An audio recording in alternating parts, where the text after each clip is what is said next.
Project Formula E ya, project ambisius banget, budget besar, pakai uang rakyat, dan waktu persiapan yang mepet banget.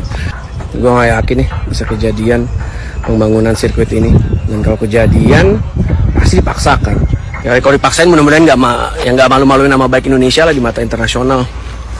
Formula E yang rencananya digelar Juni tahun 2022 ini memang lebih besar dramanya di Indonesia daripada kejuaraan balapnya. Belum lagi, ternyata lahan yang disiapkan untuk membangun trek itu ternyata lahan berlumpur di Ancol, bekas pembuangan lumpur. Kan mau dibangun jalan. Kalau lahannya berlumpur kan perlu ada pengerjaan yang serius. Ini kalau mereka menggunakan lahan berlumpur untuk membangun sebuah trek balapan kan beresiko ambles, beresiko rusak. Dengan waktu yang mepet ini, wow, ini benar-benar luar biasa. Iya sih, Formula E itu adalah proyek mercusuar atau kendala pembiayaan. Karena dari mulai tender pertama, tender yang gagal, lalu tender kedua yang dalam hitungan hari sudah ada pemenang. Dan ternyata pemenangnya PT Jaya. Yang Pemprov juga sih sebenarnya. Saya nggak ada feeling ada sesuatu yang bakal meletup. Belum muncul soal penjualan tiket yang membingungkan. Karena kalau nggak ada sirkuitnya, kemudian nggak ada tempat duduknya, gimana milihnya? Masa kayak nonton misbah? Ini mirip beli tiket bioskop yang bahkan filmnya belum mulai syuting. Maka Formula E ini sirkuitnya sudah dibangun, mulai dibangun. Maksudnya mulai ada pekerja yang datang ke Ancol. Lebih tepatnya nggak gitu. Cuma pekerjanya ini malu-malu gitu. Ditanya soal terkait Formula E, nggak bisa jawab. Wah, saya nggak bisa. Itu urusannya Jakpro. Saya tidak punya hak bicara. Itu kayak Anies banget gitu. Anies sama Wagubnya, kalau ditanya soal Formula E, jawabnya, silahkan tanya Jakpro.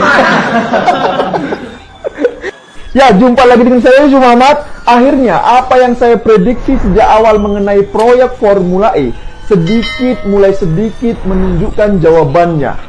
Tahu tidak, kabar terbarunya, ternyata tender pembangunan sirkuit Formula E gagal. Project Formula E ya, project ambisius banget, budget besar, pakai uang rakyat, dan waktu persiapan yang mepet banget. Gue gak yakin nih bisa kejadian pembangunan sirkuit ini, dan kalau kejadian pasti dipaksakan.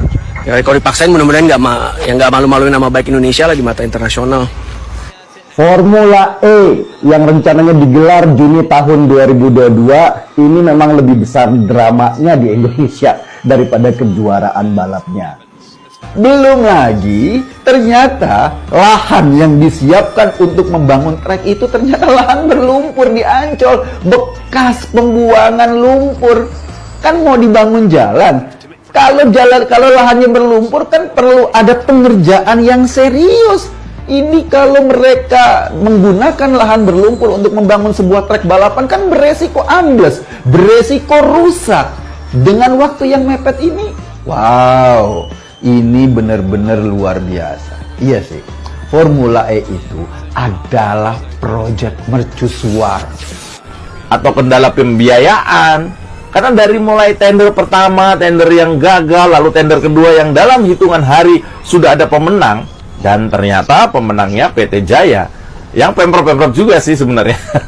Saya nggak ada feeling ada sesuatu yang bakal meletup. Belum muncul soal penjualan tiket yang membingungkan. Karena kalau nggak ada sirkuitnya, kemudian nggak ada tempat duduknya, gimana milihnya? Masa kayak nonton misbah? Ini mirip beli tiket bioskop yang bahkan filmnya belum mulai syuting. Maka Formula E ini sirkuitnya sudah dibangun, mulai dibangun. Maksudnya mulai ada pekerja yang datang ke Ancol. Lebih tepatnya nggak gitu. Cuma pekerjanya ini malu-malu gitu. Ditanya soal terkait Formula E, nggak bisa jawab. Wah, saya nggak bisa. Itu urusannya Jakpro. Saya tidak punya hak bicara. Itu kayak Anies banget gitu. Anies sama Wagubnya, kalau ditanya soal Formula E, jawabnya, silahkan tanya Jakpro. Ya, jumpa lagi dengan saya, Yusuf Muhammad. Akhirnya, apa yang saya prediksi sejak awal mengenai proyek Formula E mulai sedikit menunjukkan jawabannya. Tahu tidak, kabar terbarunya ternyata tender pembangunan sirkuit Formula E gagal.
Teman-teman, kita akan diam sesaat.